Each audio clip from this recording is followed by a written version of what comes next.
अस्सलाम वालेकुम। मैं अब्दुल रहमान शेख अमन शक्ति चैरिटेबल ट्रस्ट के माध्यम से रिपब्लिकन भारत के न्यूज़ चैनल के लिए एक मैसेज भेजना चाहता हूँ। जो अन्ना गोस्वामी जो बार बार एक ही हरकत करते आ रहा है कि हिंदुस्तान में दंगा फैले, उसे कुछ भी नहीं सोच रहा कि ये वातावरण, ये वक्त, ये टाइम, ये क्या चल रहा है हमारे देश में। कोरोना की महामारी के बाद भी अभी परसों का जो उसका 7 बजे का न्यूज़ चैनल पे जो उन्होंने दिखाया उसमें कहा कि मेरे पे 200 एफआईआर हुए 5 राज्यों में।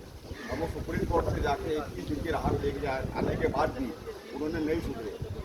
आइए दूसरे न्यूज़ चैनल की जो रिपोर्ट है वो मैं आपको दिखाता हूँ कि अन्ना गोस्वामी की क्या दूसरा पहलू है, किस टाइप के लोग हैं वो, किस टाइप के वो।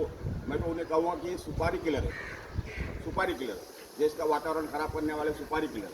आइए एक न्यूज़ चैनल का मैं अन्ना गोस्वामी के बारे का। और तुम्हारे घर की और तुम्हारी सिक्योरिटी की और अच्छे से व्यवस्था करा देते हैं, लेकिन तुम्हें जांच में तो सहयोग करना पड़ेगा। अगर गिरफ्तारी की बात आएगी तो चले जाना, एंटी सेक्रेटरी ले लेना, यानी कि अग्रिम जमानत हिंदी में बात करें तो ले लेना। कैसे कैसे क्या हुआ है अब वो समझ लेते हैं। तो इनकी तरफ से जो पक्ष रखा उसको जानने से पहले भी आपको जान लेना चाहिए कि सुप्रीम कोर्ट में किन जज साहिबान ने इस मामले को सुना।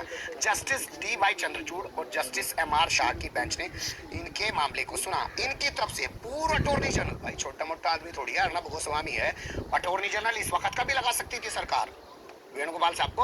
हालांकि उनको काफी टाइम से पता नहीं कहाँ गायब कर रखा है। सॉलिसिटर जनरल जो है तुषार मेहता, क्योंकि गुजराती है, हर जगह हर केस में उसी को लगा रखा है। तो यहाँ पे मुकुल रोहतगी पूर्व अटॉर्नी जनरल साहब जो हैं वो पहुंच गए। एक वकील और भी थे इनके सपोर्ट में, मिस्टर भटनागर, अर्नब गोस्वामी के, वो दोनों पहुंच गए। उन्होंने जाके वहां पे अपनी जो दलीलें रखी, अर्नब का जो पक्ष रखा और उसमें जो चीज कहा वो थोड़ा सा मैं आपके सामने रखने की कोशिश करता हूँ।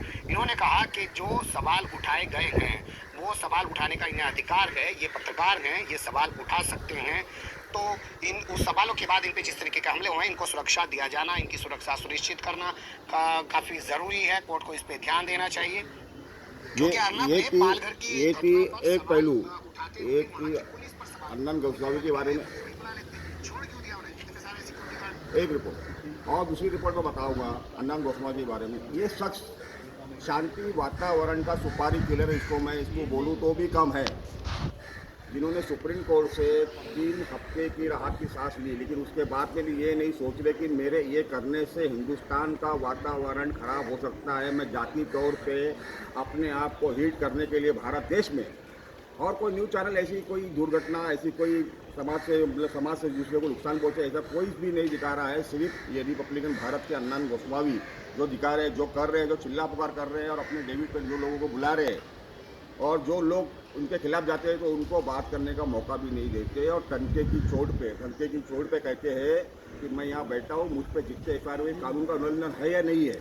पालघर में जो हादसा हुआ, जमाती लोग का जो हादसा हुआ, ये खुद अपने आप को न्यायालय समझते हैं और अपने आप को मजिस्ट्रेट समझते हैं और अपने आप से फैसला सुनाना चाहते हैं। लेकिन हमारे देश का जो संविधान है वो बड़ा अलग है। 100 गुनहगार बच जावे लेकिन एक कोई गुनाह को सज़ा नहीं होनी चाहिए, ऐसा हमारे देश का संविधान है। और अन्ना गोस्वामी के बारे में मैं दूसरे पहलू बताऊंगा।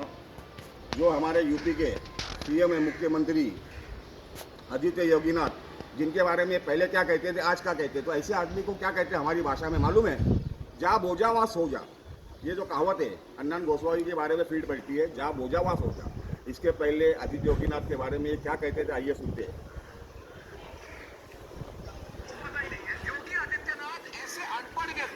Somebody should tell Yogi Adityanath to get, his mental balance checked. Thank you very much. बहुत धन्यवाद.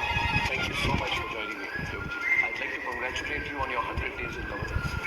You had a very, very good track record. अभी आपकी positioning जो है वो है development oriented, chief minister. Now people say that you work 18 hours a day. मुझे पता नहीं आप दिन में, लोग कहते हैं 18 घंटा काम करते हैं. 24/7 chief minister. ऐसे आदमी को आप क्या कहेंगे? मतलब ही मैं पना खुद गर्ज, क्या कहेंगे ऐसे आदमी को, अन्ना गोस्वामी जैसे आदमी को? मैं साधु संत के बारे में, महात्मा के बारे में एक चीज़ साफ करना चाहता हूँ कि हमारे देश में साधु संत अपना परिवार लेके अपने धर्म के काम में जो लगते हैं, जो हिमालय की चोटी पे जाके बैठते, एक दिन, एक महीना, एक साल या कि कई साल भूखे प्यासे रहते हो, भगवान से तलब होते हैं, आमना सामना करते हैं, उन्हें भूख भी नहीं लगती, ऐसे लोगों को अन्ना गोस्वामी वापर रहा है। मैं साधु संत को बोलूं कि ये अपनी रोटी पे धाल घिसटने की कोशिश कर रहा है, इनके बहकावे मत आओ और भारत का वातावरण खराब करने में इनका साथ मत दो। और जहाँ तक इन पे हमला हुआ है, अरे कोई नाते का टपरी, कोई दादा, कोई भाई, कोई दूसरा आदमी जिसकी दुश्मनी किसी से होती है, वो भी सोचता है कि मेरी दुश्मनी इससे हुई है, मैं अगर इससे आज दुश्मनी में कल इसको बदला दूंगा तो नाम मेरा ही आएगा। और ये बड़े पैमाने पे बड़े बड़े लोगों को लेकर नाम कहता है कि मैंने इनके बारे में कहा था तो इन्होंने मेरे पे हमला कराया। अन्नान गोस्वामी, मैं आपको बताना चाहता हूँ कि हमारे देश की जो पुलिस है पूरी दुनिया में नंबर 1 है। जैसे CBI, IB, रो, अगर ये मामले की छानबीन करने के लिए बैठेगी अन्नान गोस्वामी, तो कहावत है ना कि नमाज माफ़ कराने गए थे, रोजे गले पड़ गए, तो कहीं तुमको ना भारी पड़ जाए, कहीं तुमने खुद ने हमला कराया या नहीं कराया, वो हमलेवार को तुमने छोड़ा कैसा। और तुमको 20-20, 15-15 लोगों की सिक्योरिटी है, तुम खुद अपनी गाड़ी में बैठ के आगे पीछे आपकी गाड़ी रहती है और 2 लड़के आते हैं, आपके हमला कर चले जाते हैं। मन गढ़ कहानी, ये वक्त नहीं है बताने का। जहाँ देश कोरोना की मारामारी से जूझ रहा है, जहाँ गरीब जनता ये सोच रही है कि कल हमारा दिन कैसा कटेगा, हमें राशन देने कौन आएगा, तो मैं अन्ना गोस्वामी आपसे हाथ जोड़ता हूँ, ये अपनी डायमंड कॉमिक चाचा चौधरी बंद करें।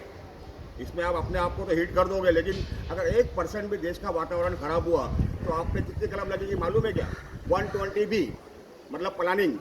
दूसरी, इस 1% वातावरण खराब होने से कितने लोगों की जान जाएंगी, प्लस 302। आप भी सोचिए कि जो आप 4 उंगली, 1 उंगली दूसरे को दिखाते हो तो आप पे 4 उंगली उठती है।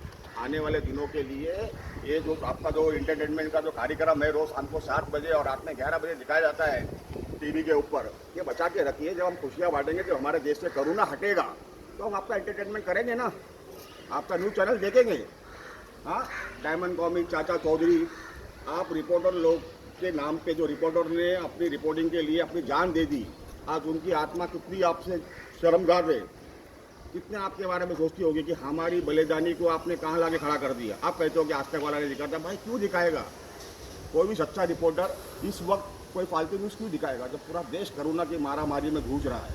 और आपको मैं बार बार बोलता हूँ कि हमारे देश की पुलिस को पूरी दुनिया में नंबर 1 का खिताब देता है। अगर उन्होंने आपके खिलाफ इंक्वायरी बिठा दी और आप इसमें आ गए तो वो कहावत आप पे बैठेगी। नमाज माफ़ कराने गए थे, रोजे गले पड़ गए। और हमारे देश के जो CM है, बार बार आप घड़ी घड़ी एक ही चीज़ कहते हो और साधु संत से एक ही चीज़ बुलवाते हो कि हिंदू हिंदू। अरे भाई, हिंदुस्तान में हर जाति के लोग रहते हैं, हर धर्म के लोग रहते हैं, और गुनहगार का कोई धर्म, कोई जात, कोई पात होता नहीं है। आपको समझा दें अन्नान गोस्वामी, आप बिना पढ़े लिखे रिपोर्टर बन गए और तनके की चोट में वैसा बोलते हो जैसे नाके का टपोरी नहीं बोलता है कि तनके की चोट में बोलता हूँ। अरे हमारे देश के अंदर गुनहगार कुछ देर के लिए राहत की सांस पाता है, लेकिन कुछ देर के लिए बाद में गुनहगार को सलाखे के पीछे आना ही पड़ता है। अन्नान गोस्वामी, मैं आपसे रिक्वेस्ट करता हूँ कि अपना एंटरटेनमेंट कोरोना जब महामारी से हमारा देश मुक्त हो जाएगा तो आप करिए। जय हिंद, जय महाराष्ट्र।